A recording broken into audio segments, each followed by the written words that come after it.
Hi friends. మా ఓడి మీద కోపం వచ్చి నేను అలిగి కూర్చున్నాను. వీడు భారీ డైలాగులు కొడుతున్నాడు అనమాట. వచ్చేసి సారీ మమ్మీ, ఇంకెప్పుడు చేయను మమ్మీ, క్షమించు మమ్మీ, ఇదే లాస్ట్ మమ్మీ, ప్లీజ్ మమ్మీ అని ఓ ముద్దు పెట్టుకొని హక్ చేసుకున్నాడు. ఇంకేముంది, అంత ఇన్నోసెంట్గా కాకా పట్టాక ఏ తల్లైనా కరిగిపోకుండా ఉంటుందా? సరేలే ఈ ఒక్కసారికి అని చెప్పి నేను కూడా కాంప్రమైజ్ అయిపోయాను. సరే మమ్మీ ఇదే లాస్ట్ ప్రామిస్ అని బిల్డప్ ఇచ్చాడు. ఇక అన్నం నేనే తినిపిస్తానని చెప్పి వాడే పెట్టుకొచ్చి కలిపి తినిపిస్తున్నాడు. ఏంటో చిన్నప్పుడు తెలిసి తెలియని వయసులో మనం వీళ్ళకి గోరుముద్దలు తినిపిస్తాం. అది వాళ్లకు గుర్తుంటుందో లేదో తెలీదు, కానీ వీళ్ళకి తెలిసి తెలియని వయసులో మనకి గోరుముద్దలు పెడుతుంటే మనకైతే చెప్పుకోలేనంత ఆనందంగా ఉంటుంది. వీడు నాకు ఇలా తినిపిస్తుంటే మా నాన్నే గుర్తొస్తాడు. చాలా హ్యాపీగా అనిపిస్తుంది నాకు. వీడు 3 years ఉన్నప్పుడే మమ్మీ నేను తినిపిస్తా అని చెప్పి వచ్చి చిన్ని చిన్ని చేతులతో బుల్లి బుల్లి ముద్దలు పెట్టేవాడు. నాకు చాలా సంతోషంగా అనిపించేది. ఏదేమైనా మనం వాళ్ళ మీద చూపించే ప్రేమ వాళ్ళకి గుర్తుంటుందో లేదో తెలీదు, కానీ వాళ్ళు మన మీద చూపించే ప్రేమని మాత్రం మనం ఎప్పటికీ మర్చిపోలేము. జీవితాంతం గుర్తుంటుంది. మా ఓడైతే ఎంత విసిగిస్తాడో అంతకు మించిన ప్రేమను మళ్ళీ నాకు పంచుతాడు. ఆ కోపం అంతా ఫటాపంచలు చేసేస్తాడు. ఎప్పుడు అంతే, ఎంత ఇరిటేట్ చేసి అల్లరి చేసి నన్ను ఇసిపించుకొని తింటూ ఉంటాడు ఎప్పుడు. మళ్ళీ వెంటనే ఇలా కాకాపట్టి ఐస్ చేసేస్తాడు. మాకు డే బై డే వాటర్ వస్తూ ఉంటాయి అన్నమాట. నేను పట్టడానికి వెళ్తున్నాను. ఇవాళ మా వాడు ఇంట్లోనే ఉన్నాడు. ఎప్పుడు ఇంట్లో ఉన్నా నేను నీళ్లు పట్టడానికి వెళ్తే వెంటనే వచ్చేస్తాడు, అమ్మ నేను తీసుకొస్తాను అని చెప్పి. ఆ క్యాన్ మాత్రం వాడే మోసుకెళ్ళి ఇంట్లో పెట్టే వరకు అసలు ఊరుకోడు. నేను మోస్తాను తేకో, నేను మోస్తాను తేకో, ఇదే డైలాగ్ అనమాట.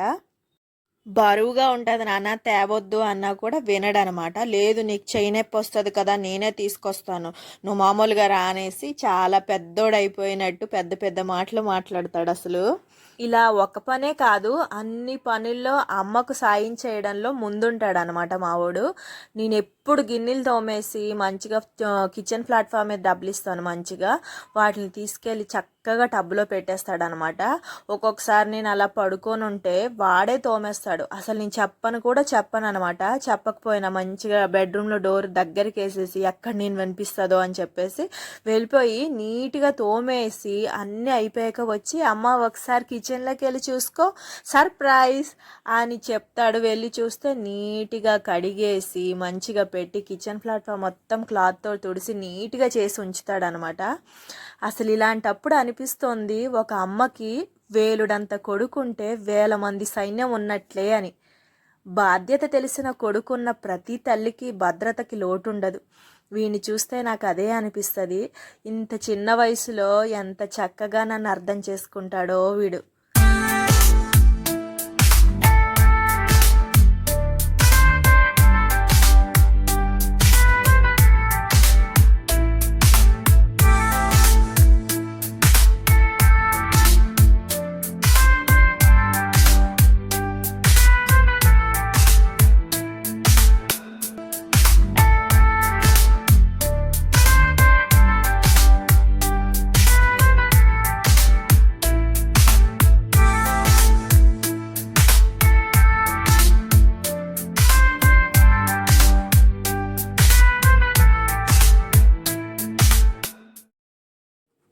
అప్పుడప్పుడు వీళ్ళు చేసే పనులు అనే మాటలు ఒక్కొక్కసారి చాలా సంతోషాన్ని ఇస్తాయి.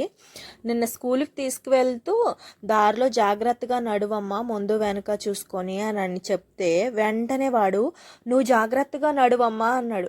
ఎందుకురా అని అడిగితే నీ వెనకే నేను వస్తానమ్మా అన్నాడు. అసలు ఏమనాలి వాడిని, అంటే నా దారిలో వాడు నడుస్తున్నాడు, నేను జాగ్రత్తగా ఉంటే వాడు జాగ్రత్తగా ఉంటాడని.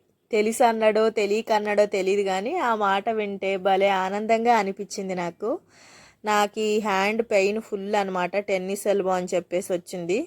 దానికోసం వాడు మంచిగా ఆర్థోపెటిక్ ఆయిల్ రాస్తూ ఉంటాడు. నాకు నైట్ టైంలో వాడు రాసాకనే నేను నిద్రపోతూ ఉంటా. నేను మర్చిపోయిన వాడు మాత్రం మర్చిపోడు. రోజు పడుకునే ముందు తెచ్చి మంచిగా రాస్తాడు, అప్పుడు నేను నిద్రపోతాను అనమాట. నేను ఎప్పుడు వీడికి ఒకటే చెప్తూ ఉంటాను, అమ్మ తిడుతుంది, కొడుతుంది, కోప్పడుతుంది అనుకుంటావు కదా నాన్న, కానీ అమ్మ కోపం వెనక ఎప్పుడు ప్రేమే ఉంటుందిరా అని.